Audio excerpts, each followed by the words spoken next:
Cet épisode a été réalisé en collaboration avec le musée de Cluny. Sens de la visite, le podcast qui écoute vos histoires de l'art. Le musée de Cluny est l'un des plus anciens musées parisiens. En plein cœur de la capitale, il expose depuis 1843 une collection unique d'œuvres et d'objets d'art du Moyen-Âge dans un lieu à la croisée de plusieurs siècles d'histoire, entre les thermes gallo-romains de Lutèce et l'hôtel médiéval des abbés de Cluny. Mais depuis quelques semaines, c'est une nouvelle page de son histoire qui s'écrit. Cela faisait 11 ans qu'il avait entamé d'importants travaux de rénovation pour entrer dans le XXIe siècle, et après 2 dernières années de fermeture, il vient tout juste d'ouvrir ses portes et ses collections au public. Alors le 12 mai dernier, un peu avant 9h30, devant le 28 rue du Sommerard, quasiment à l'angle des boulevards Saint-Germain et Saint-Michel, attendait une longue file de futurs visiteurs, impatients d'être les premiers à découvrir la nouvelle génération du musée de Cluny. Avec entre autres, le nouveau bâtiment d'accueil dessiné par l'architecte Bernard Desmoulins, le nouveau parcours de visite, une nouvelle lumière autour des œuvres, et même un nouvel espace, le Café des Amis, très justement placé au milieu de la visite et dans la cour du musée. Comme une terre en jachère, pendant toute sa fermeture, les équipes du musée ont continué à travailler en profondeur pour rendre cette visite au public plus fluide, plus claire. Mais elles ont aussi réfléchi à une question essentielle. Qui n'est pas encore venu dans notre musée ? Et pourquoi ? Et à cela, il y a malheureusement plusieurs raisons. Les moyens financiers, l'éloignement, le manque de confiance, les habitudes ou le handicap physique et mental. C'est autour de cette problématique vitale pour un musée et passionnante à discuter que nous avons rencontré Anne-Sophie Grassin, la chef adjointe du service culturel et de la politique des publics. Grâce à elle, nous avons découvert de salle en salle le nouveau Cluny. Mais c'était aussi l'occasion d'échanger ensemble sur tout ce qu'un musée du XXIe siècle déploie aujourd'hui pour se rendre plus accessible. Et notamment la mise en place de nouvelles médiations, sensibles, intuitives, afin de faire découvrir les œuvres autrement qu'avec les yeux. Parce que toutes ces réjouissantes innovations lui sont destinées, nous avons également passé la journée à la rencontre du public, devant les œuvres, dans les couloirs, à l'écoute de leurs retours et de leurs regards, à propos de ce tout nouveau musée, pourtant très ancien.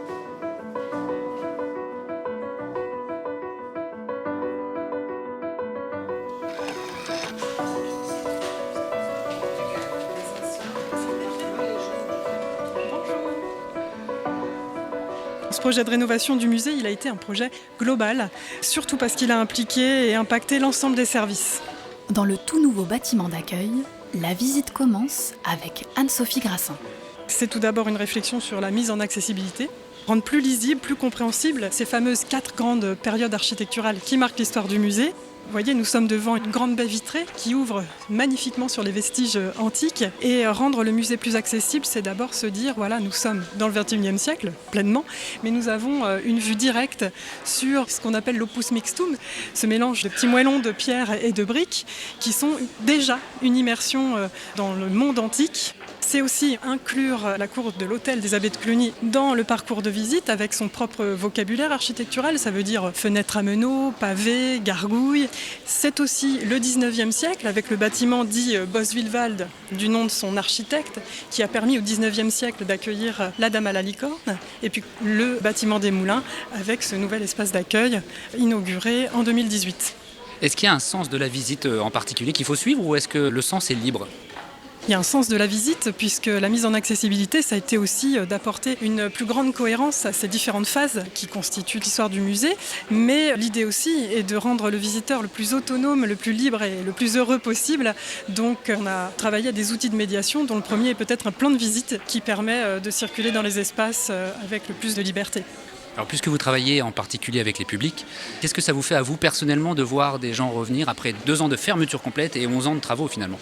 C'est un moment incroyable. Pour chacune des équipes, tout le monde à sa propre échelle a travaillé pour les publics et c'est beaucoup d'émotions, je vous dirais. Ça nous replace dans une autre dynamique. Certes, le musée était fermé, mais tout le monde a travaillé activement. C'est effectivement assez émouvant. On peut tous ressentir ce pincement, cette joie. On est tous là dans les salles et à l'affût des premiers témoignages et on a hâte. J'ouvre une parenthèse pour vous dire que la mise en accessibilité, c'est aussi permettre un accès aux personnes à mobilité réduite. Donc nous avons devant nous 2 ascenseurs, mais on a également des montes-personnes, vous le verrez. Donc ça, c'était effectivement un angle fort de la refonte. Et là, dans cet espace dit d'introduction à la visite, juste à l'emplacement où on est, dans quelques semaines, on aura une maquette tactile. Et cette maquette tactile, comme son nom l'indique, permet de mettre en relief au propre et au figuré, donc de pouvoir toucher l'ensemble des bâtiments du musée à échelle réduite. Elle est accessible d'abord pour les personnes malvoyantes ou non-voyantes, avec un certain nombre d'informations qui seront d'ailleurs accessibles en braille. Mais notre volonté, c'était de le rendre accessible aussi à tous. Donc c'est une maquette devant laquelle les visiteurs individuels ou en particulier en groupe pourront contextualiser le début de leur visite. Quand je vois tout ce qui est fait pour l'accessibilité, pour les personnes en situation de handicap, pour rendre plus accessible le musée à tous les publics, je me dis qu'on vit une belle époque quand même. On se plaint souvent de notre époque contemporaine. Je suis complètement d'accord avec vous. On traverse une époque qui est simultanément anxiogène et foisonnante. Et à l'échelle du musée, c'est celle qui fait que l'on n'a jamais autant parlé de la crise de l'attention. Cette crise de la sensibilité aux œuvres d'art, celle qui fait que nous tous finalement, visiteurs, on est dans un désir d'aller vite, de voir beaucoup de choses. Les études montrent qu'en moyenne on passe moins de 8 secondes devant les œuvres d'art, que certes les visiteurs viennent et parfois même en masse, mais que, in fine, malgré tous les dispositifs nous permettant d'accéder à des textes très intéressants, très riches, mais très fournis, très peu de visiteurs font des synthèses très élaborées de ce qu'ils ont pu recueillir. Donc face à ça, comment rend-on accessible ? Eh bien, c'est cette crise de l'attention qui nous a conduit un service comme le nôtre, le service culturel, à mettre en place, à inventer de nouveaux dispositifs, des médiations sensibles, des médiations numériques, et puis des formats plus classiques, des ateliers ou des conférences. Nous, on est convaincus que le musée fait du bien, que le musée doit être un espace où on peut découvrir des œuvres et se découvrir soi-même, un champ d'exploration et d'invention qui doit être sans cesse renouvelé pour s'adapter au monde contemporain. Un musée qui ne repense pas ses médiations, en l'occurrence, c'est un musée qui se ferme. Et on avait à cœur de l'ouvrir, de le rouvrir même, et de développer de nouveaux dispositifs qui permettent des approches plurielles, qui s'adressent donc au plus grand nombre.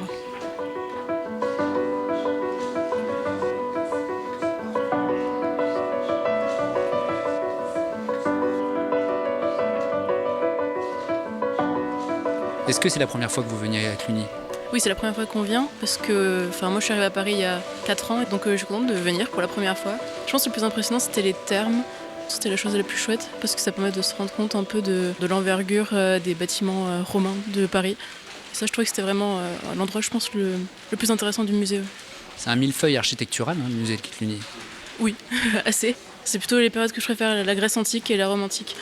Déjà, je trouve que la rénovation est vraiment bien parce que je trouve que c'est vraiment bien éclairé, du coup c'est vraiment agréable. Sinon, Moyen-Âge, c'est un peu une période que j'aimais pas du tout avant. Je trouve ça intéressant à découvrir, c'est quand même vraiment très beau et ils ont des pièces qui sont très esthétiques. Du coup là, je trouve que ça donne beaucoup plus envie de regarder. Donc ça vous change un peu l'image du Moyen-Âge justement ? Petit à petit, ça vient. C'est progressif, mais là, ça donne plus envie d'en apprendre. J'ai même relevé des noms pour regarder plus tard, donc ça veut dire que c'est pas mal. Qu'est-ce que vous diriez à quelqu'un pour lui donner envie de venir là, après votre première visite ? C'est gratuit pour les moins de 6 ans. Du coup, c'est bien. Nous, on n'a pas payé. Et rien que pour les termes, j'insiste, c'était vraiment incroyable. Enfin, juste que ce soit encore dans Paris et que ce soit si vieux, c'est vraiment un bout d'histoire.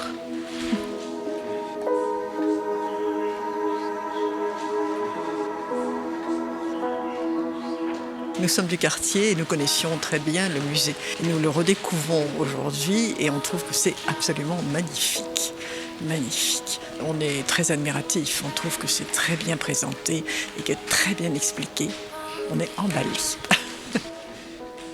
Où est-ce que je vous ai rencontré ? Là, on est devant une œuvre en particulier que vous regardiez avec votre petit-fils, c'est ça ? Exactement. Alors, je trouvais ce tableau très beau, notamment dans la mesure où... Quel est ce tableau ? C'est un tableau de la Vierge à l'Enfant de Maître de Moulin. Il ressort une lumière de ce tableau-là qui est quand même assez impressionnante, alors qu'il n'y a pas d'éclairage extérieur, et ça m'avait marqué. Vous étiez en train de le regarder tous les deux, donc grand-maman et petit-fils, et ça faisait une belle image devant ce tableau, d'ailleurs, devant une Vierge à l'Enfant. Oui, c'est beau, mais il y a tellement de belles choses, c'est absolument magnifique. Qu'est-ce que vous préférez au musée de Cluny ? On n'a pas fait encore le tour, on ne peut pas vous dire, on arrive là. Bon. Vous le connaissiez avant ? Oui, on était venus très souvent avec nos enfants petits, c'est-à-dire les parents de ce garçon. Et pour vous, qu'est-ce que c'est Cluny, le Moyen-Âge, le médiéval ? Qu'est-ce que ça représente ? Qu'est-ce que représente le Moyen-Âge ? Tout d'abord nos traditions, Et ça nous permet de davantage comprendre finalement où est-ce que nous sommes et d'où est-ce que nous venons. Et ce que je trouve beau dans le Moyen-Âge, c'est qu'il y a un foisonnement artistique qui se retrouve nulle part ailleurs dans l'histoire, avec une inventivité, avec des concepts. Tout à l'heure, on voyait une statue qui s'ouvrait finalement pour laisser place à le Père prenant la croix de son Fils, le Christ. Et c'est quelque chose qui est vraiment très beau et qu'on ne retrouve pas ailleurs. Il y a une authenticité de l'artiste et une place qui lui est donnée assez importante. Et le musée de Cluny, finalement, si on pourrait lui faire une louange, c'est un peu ça, c'est de montrer tout l'aspect artistique qu'il y avait au Moyen-Âge et qui s'est dégagé, notamment pour exalter finalement la représentation, en fait, voir ce que l'homme pouvait donner de bon pour accéder au ciel. Et ça, c'est très beau.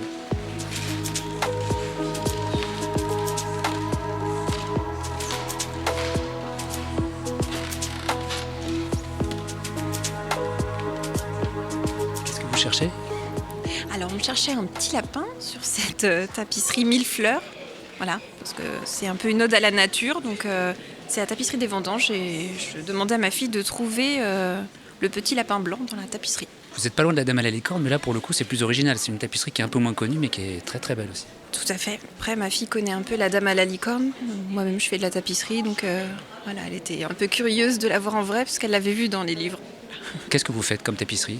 Je fais de la tapisserie contemporaine à la manufacture des Gobelins.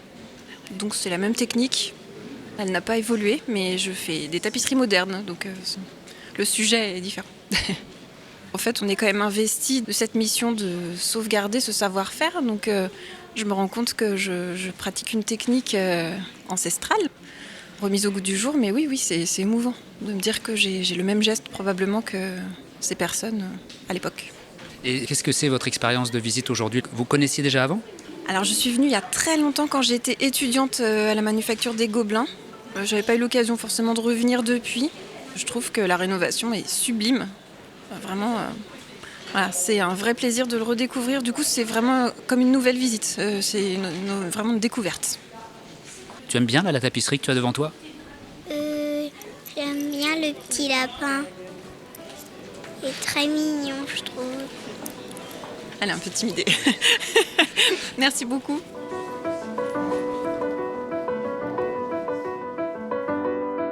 La suite de la visite avec Anne-Sophie, à l'époque gallo-romaine, au Frigidarium.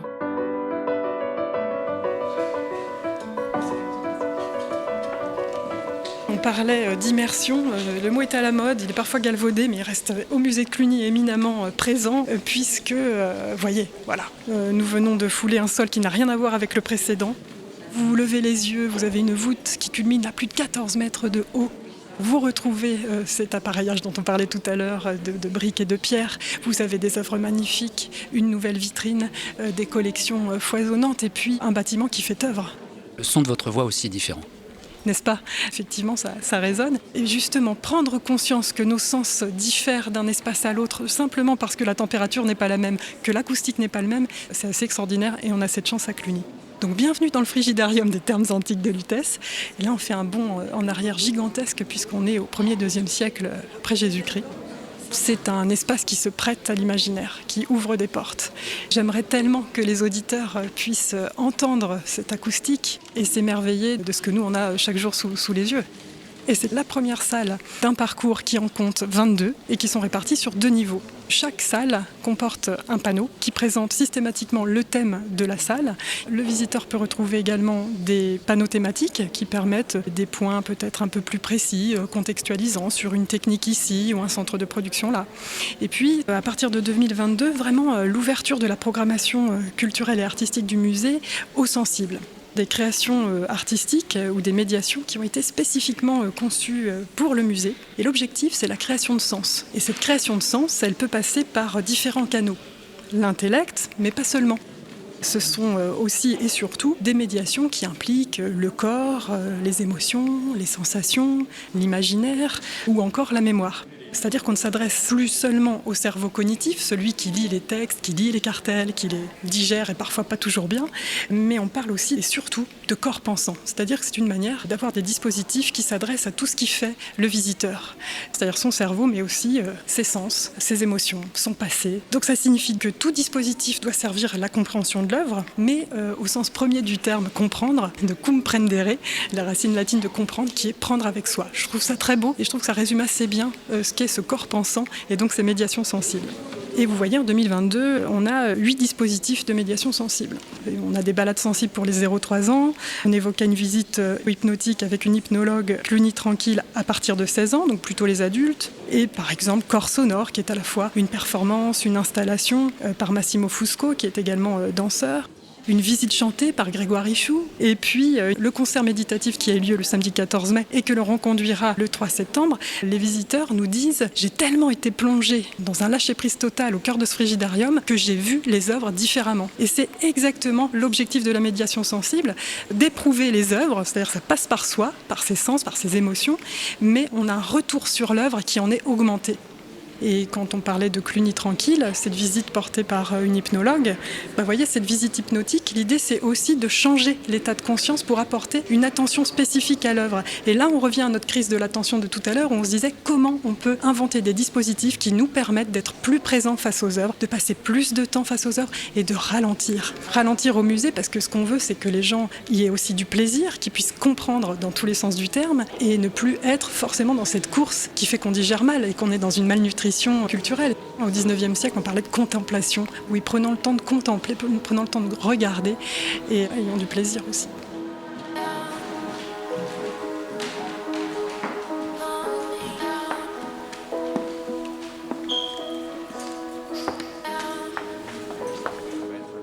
C'est la première fois que je viens.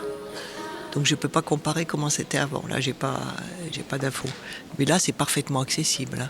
Je dois reconnaître qu'avec les ascenseurs intermédiaires entre étages, c'est impeccable pour moi. On doit préciser, puisqu'on a la radio, que vous êtes en fauteuil roulant. Donc c'est... Voilà, comme on dit, en situation de handicap. Donc je suis en fauteuil roulant, effectivement. Qu'est-ce que vous ressentez là devant la Dame à la licorne ? Je ne vais pas vous dire que je sens de l'émotion, parce que ce serait mentir. Je l'ai tellement vu sur des dessins que je suis contente de la voir en vrai. Voilà. J'ai pas une grande culture du Moyen-Âge. Qu'est-ce qu'on ressent quand on sent à quel point un musée a fait des efforts pour l'accessibilité aux personnes en situation de handicap, quand on est concerné par cette question ? Eh ben, je leur tire mon chapeau. Mais pas que les musées, il y a les magasins également aussi, qui mettent parfois des petites rampes pour accéder. Donc je leur tire mon chapeau, je leur dis bravo. Mais c'est vrai que de plus en plus, maintenant, les musées deviennent accessibles. Il faut quand même reconnaître qu'il y a un gros effort qui est fait par rapport à il y a 20 ans. Dans les musées, je dis, là, je peux venir avec Françoise. Voilà. Alors, qui est Françoise pour vous ? C'est mon amie, voilà. Et donc, moi, je fais attention aussi à savoir comment on peut se promener dans les musées, même si on est en fauteuil. Ça, c'est une chose à laquelle je fais très attention, même si moi, je n'en ai pas besoin aujourd'hui. Mais qui sait demain ? Qu'est-ce qui vous lie au Moyen-Âge ? Moi, je suis très sensible aux tapisseries du Moyen-Âge, voilà. Et aux tapisseries modernes également, d'ailleurs. Donc ici, c'est quand même très beau. Moi-même, j'ai pratiqué le petit point, on va dire. Qu'on revienne, parce qu'on ne peut pas tout faire, il y a beaucoup trop de choses. Moi, je reviendrai, mais dans ce cas-là, j'irai directement à la fin du Moyen-Âge, là, cette période-là. Je veux dire, ce musée, je crois qu'il faut se dire, tiens, moi, aujourd'hui, je vais regarder tout ce qui est vitraux. Aujourd'hui, je vais regarder que les tapisseries. C'est d'une richesse fabuleuse. Hein. C'est fabuleux tout ce qu'ils peuvent avoir. Paraît-il qu'il y a 5000 œuvres. C'est ce que j'ai lu.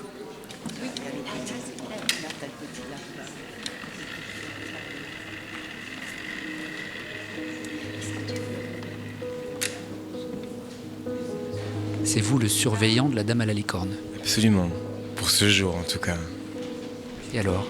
C'est surtout agréable, c'est un lieu assez tamisé et où les gens se posent et observent dans le plus grand calme. Il y a une belle énergie sur la réouverture du musée, je trouve. Vous la sentez, vous, de votre côté ? Oui, elle est palpable, avec le regard. Le public est là, il répond à l'appel, il est présent. C'est assez fort, effectivement.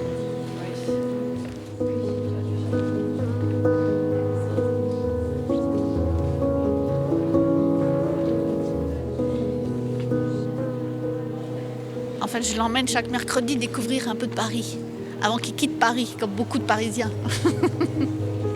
Donc on a découvert les enceintes Philippe-Auguste et tout ça. Et puis là, on a profité de l'ouverture du musée, évidemment, on est en plein Moyen-Âge. Et je me demandais d'ailleurs s'il n'y avait pas un bout d'enceinte dans ce musée. Et là, déjà, on est dans un lieu... Où est-ce qu'on est, là ? Les anciennes thermes de Cluny. Est-ce que tu sais ce qui s'y passait ici, avant ? Il y avait les bains publics. L'histoire, c'est une de mes matières préférées. Ah, là, t'es servi, ouais. Puis ici, il y a plein d'histoires.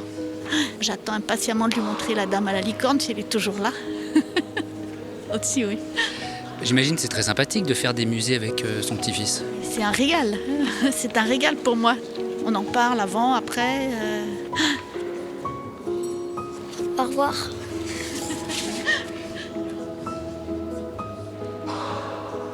J'ai 23 ans, je fais du cinéma d'animation et je fais mes études à Paris. Vous découvrez ou vous redécouvrez Cluny? Je redécouvre avec plaisir. Vous vous souvenez de la dernière fois que vous étiez venu? Ça devait être juste avant que ça ferme, je pense. J'aimais bien ce musée et j'y allais de temps en temps. Qu'est-ce qui vous plaît à Cluny? J'aime beaucoup le Moyen-Âge et l'art médiéval m'inspire beaucoup, donc je me sens un peu chez moi quand je vais ici. Ça veut dire quoi, se sentir chez soi? Personnellement, c'est quand je suis confronté à des œuvres qui sont vraiment dans tout ce que j'aime artistiquement, toute une esthétique qui m'a porté depuis que je suis enfant aussi, donc c'est un peu ça le plaisir. En famille, on allait souvent visiter des églises, des châteaux. Voilà, quand on est enfant, on joue au chevalier, et puis culturellement, je lisais plein de romans où il y avait des intrigues dans le Moyen-Âge ou dans le fantastique. J'étais un grand fan du Seigneur des Anneaux, des films, des livres. Le Moyen-Âge, ça porte vraiment tout un imaginaire et j'étais un peu bercé dedans, donc c'est ce qui fait plaisir. Est-ce qu'il y a une œuvre en particulier qui vous touche ici? Là, on est dans la salle des retables. Il y en a, ils sont vraiment merveilleux. On est dans quelque chose de très grand et à la fois très intime parce que c'est que des petits tableaux, des petites scènes, mais extrêmement riches, extrêmement structurées. Et vraiment, on amène tout le monde dans quelque chose qui est fait pour faire plaisir aux gens et les mettre dans un univers, quoi. Et là, c'est des retables religieux. Il y a aussi certaines vierges à l'enfant qui sont splendides, certaines pièces d'orfèvrerie extrêmement belles. Qu'est-ce que vous diriez à quelqu'un qui n'est jamais venu au musée de Cluny pour lui donner envie de venir? Je pense que ça peut plaire à beaucoup de gens pour plein de raisons différentes. Parce que le Moyen-Âge, justement, est un peu partout et il y a plein de types d'art aussi. On a de la sculpture, du mobilier, de la tapisserie, de la peinture. Et on n'est pas à l'abri de quelque chose qui nous surprend. Et c'est pas du tout ennuyeux, au contraire. Pour cette dernière étape de la journée, on retrouve Anne-Sophie au tout nouveau Café des Amis, dans la cour du musée. Qu'est-ce que vous diriez à quelqu'un qui n'est jamais venu au musée de Cluny? Et qu'est-ce que vous diriez à quelqu'un qui connaît le musée de Cluny et qui va y revenir? À celui qui ne connaît pas du tout le musée de Cluny, je n'ai qu'une envie, c'est de lui dire c'est un lieu qui gagne tellement à être connu, de vous, de toi. Le Moyen-Âge est une période tellement lumineuse, tellement colorée, que laisse tomber peut-être tes représentations sur le Moyen-Âge. Le Moyen-Âge est porteur d'une vie incroyable, avec parfois des esthétiques qui font écho à l'esthétique contemporaine, sur certains bijoux, sur certains vitraux, sur certaines sculptures, avec des expressivités incroyables d'ailleurs. Donc à celui qui ne le connaît pas, j'ai envie de lui dire la surprise sera forte. À celui qui le connaît, cher visiteur, viens, reviens, puisque le musée est tellement plus fort encore, avec ce parcours qui est plus cohérent, avec ce café qui permet une pause, avec ces dispositifs de médiation qui permettent de découvrir les œuvres autrement. C'est un lieu très vivant. Et rien que pour tout ça, on a tellement besoin de vie, de couleurs et de bien-être. Qu'est-ce que vous aimez, vous, dans le monde médiéval, dans le musée dans lequel vous travaillez? Plein de choses, sa grande diversité, des œuvres sublimissimes avec des matériaux aussi précieux que l'ivoire, l'or, les perles précieuses, le travail précis de la tapisserie, de la broderie. Toutes les œuvres m'émeuvent et me fascinent. L'expressivité, les apôtres de la Sainte-Chapelle qui nous regardent ou encore les têtes des rois de Notre-Dame. Toute œuvre porte intrinsèquement une force qui nous échappe, qui nous dépasse, je dirais. Et pour que justement elle ne nous échappe pas, l'idée est de créer des médiations pour nous rapprocher de ce qu'elles ont de plus puissant et fort. Qu'est-ce que le Moyen-Âge peut nous apporter à nous aujourd'hui? Le Moyen-Âge peut nous recentrer. Là, je vais prendre un ton grave, mais pour parler du monde tel qu'il est aujourd'hui, on va pas très bien en réalité. Il y a une crise mondiale, crise sociétale, sanitaire, environnementale, économique. Et plus que jamais, on a besoin de chocs esthétiques pour nous ramener à nous-mêmes et pour retrouver du sens, parce que c'est le sens qui nous manque. Et le Moyen-Âge, c'est évidemment nos racines. Donc intrinsèquement, les œuvres portent en elles cette capacité à nous recentrer. D'où l'importance de travailler à la rencontre. Alors après, organiser cette rencontre à l'œuvre, c'est précisément ce que les médiations permettent, en particulier la médiation sensible, prenant en compte le visiteur dans sa dimension holistique, dans tout ce qu'il constitue. Qu'est-ce que ça veut dire holistique ? Ça veut dire global, ça veut dire ce qu'on évoquait, à savoir votre cerveau cognitif, vos émotions, tout ce qui est du ressort de l'affect, vos sens internes, externes, votre imaginaire, votre mémoire. Quand tout ça est activé dans une seule et même expérience au service de l'œuvre, alors l'expérience est totale. Est-ce qu'il y a une œuvre en particulier au musée de Cluny qui vous fait du bien à voir, à contempler, à repasser voir ? La petite Marie-Madeleine, et je dis petite parce que j'ai déjà un rapport affectif à elle qui se situe salle 21, m'émeut dans sa coiffure avec ses tresses. C'est une sculpture en bois. J'ai, avec cette sculpture de Marie-Madeleine, un rapport affectif particulier. Je pourrais évoquer les apôtres de la Sainte-Chapelle à l'expressivité si intense. Quand on parlait d'œuvres qui nous regardent, je me sens regardée par elles, mais dans toute la beauté que ça peut représenter. Ça nous replace aussi dans notre humilité de visiteurs contemporains. Ces œuvres-là étaient là bien avant nous. Si tout se passe bien, et parce que le musée y travaille, elles seront là bien après nous. Et on ne fait que passer. C'est puissant quand même, c'est beau, c'est fort. Comment ne pas parler de la Dame à la licorne, évidemment, qui gardera à jamais, et c'est tant mieux, un mystère que l'on ressent tous, que l'on cherche à expliquer, et puis que parfois on peut juste sentir sans en avoir plus d'explications. En fait, il faut un peu de tout ça. Moi, ce que je trouve touchant dans la période médiévale, et les œuvres de la période médiévale, qui a à Cluny notamment, c'est de s'imaginer à quel point c'est une chance qu'on a de les voir. Qu'elles aient pu traverser le temps, et être là par le hasard. Parfois elles sont abîmées, parfois il n'y a que des fragments, parfois elles sont encore dans leur splendeur, comme la Dame à la licorne, mais à chaque fois on se dit c'est quand même dingue qu'elles aient traversé le temps jusqu'à nous, c'est un cadeau. C'est un cadeau et ce sont nos collections, ce sont des collections publiques. Elles vous appartiennent, elles nous appartiennent.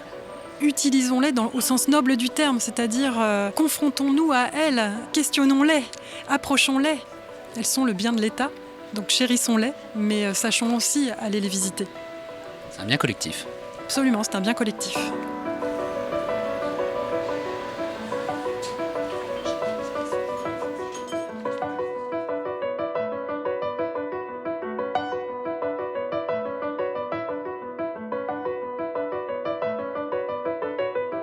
Le musée de Cluny, c'est au 28 rue du Sommerard dans le 5e arrondissement de Paris. Que vous soyez déjà venu ou non, le meilleur moyen pour profiter du musée, c'est d'expérimenter les nouvelles médiations. Je vous donne donc quelques conseils pour mettre vos sens en éveil au musée de Cluny. Les balades sensibles pour les 0-3 ans et leurs parents, une promenade chorégraphiée par la compagnie De Minimum, Mélanie Perrier. La visite chantée par le ténor et guide conférencier Grégory Chou. La visite dansée, créée par la chorégraphe Aurélie Gandy, compagnie La Brèche autour de la Dame à la licorne. Cluny Tranquille, une visite menée par l'hypnologue Juliette Verga-La Liberté. Les visites théâtralisées, une création entre fiction et réalité, imaginée par la compagnie La Petite Main. Et enfin, les visites comptées, déjà présentes avant la réouverture du musée, pour le jeune public de 5 à 7 ans. Même si on n'a pas l'âge, on a suivi cette visite en direct lors de notre venue au musée, et à en voir les yeux ébahis des enfants, ça vaut le détour. Une dernière reco, venir au musée en nocturne. Elles ont lieu les 1er et 3e jeudis du mois, de 18h15 à 21h. L'entrée est accessible à tous et une programmation encore très variée accompagne ces soirées au cœur du musée. Enfin, un grand merci à Anne-Sophie Grassin pour son temps, sa visite et son témoignage. Merci également à Aline Damoiseau, Mathilde Fouillet et les équipes du musée pour leur accueil très chaleureux. À très vite pour de nouvelles histoires de l'art.